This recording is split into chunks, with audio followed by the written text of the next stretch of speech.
You have to be yourself, you know, and if you're not yourself, who are you?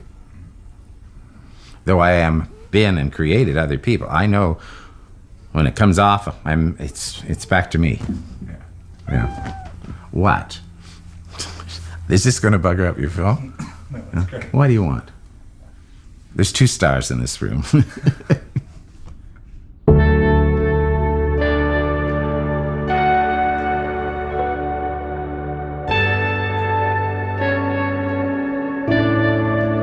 You don't say anything when you meet the Queen. She speaks to you.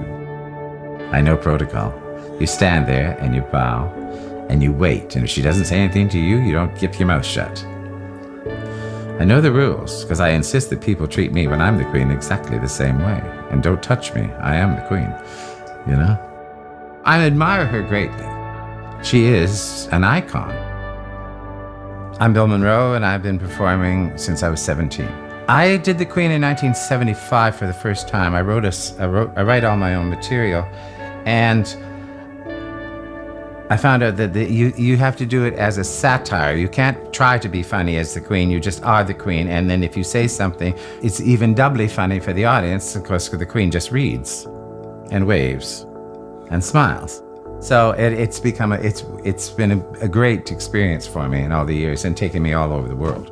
I think the Queen was the most fun because I've aged through the Queen. I've been 5 wigs, brown, little silver, and now it's platinum. So, 4 wigs, I guess it was. So you aged with her and you don't have to worry about, I used to have to saw myself in half to stay slim. Now I can be wider and it's more comfortable.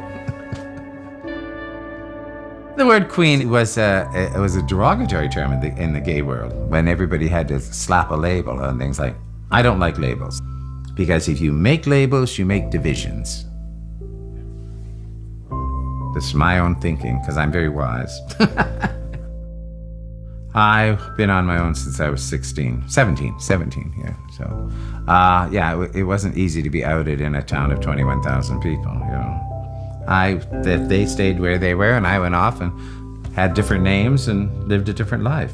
It was a pretty rough road in the 50s and the early 60s. At one time, I could go to jail for life to saying I was gay.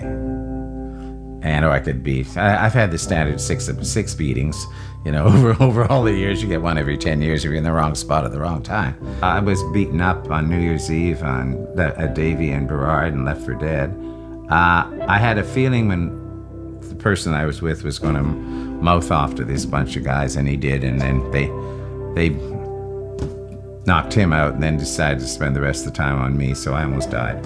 But you survive, you learn. So, c'est la vie. I'll say this. I've never had trouble from a straight man who is really comfortable with his sex. I've had trouble from guys who act straight because they're so scared that somebody might point the finger at them. So it's the closet queens that kill you, So it was just a matter of survival, So basically, you learned how to survive. You tried to live your life as normal as possible, but you had your gay side. You lived 2 lives, Wisdom is the art of not making the same mistake twice.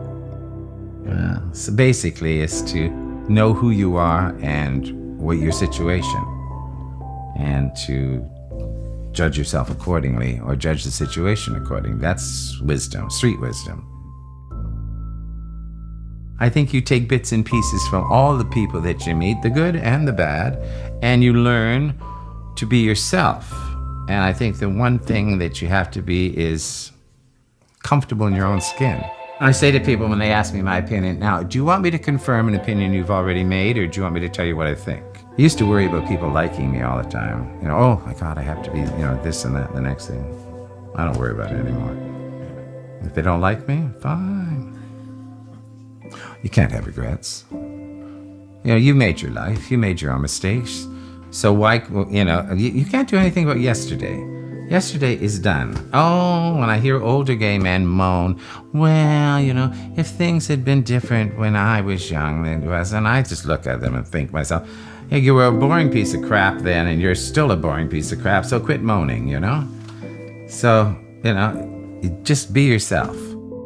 Life is a wonderful thing, and if you've been gifted with a long life like I've had and a reasonably healthy life, then just be inspired by the sun coming up and the rain coming down. It's just living. I don't think that there's any dogma or anything that inspires me. I'm happy that the changes are in the community, that the pendulum is swinging, but then the pendulum swings both ways. It's just life in general. It happens. You're born and you die. That's the two things in life. What happens in between is all up to you most of the time, if you're fortunate.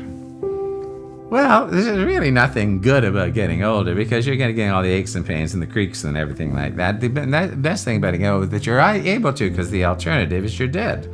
So basically, it's just an adjustment that you have to face, and some people don't. As I say, they moan and groan,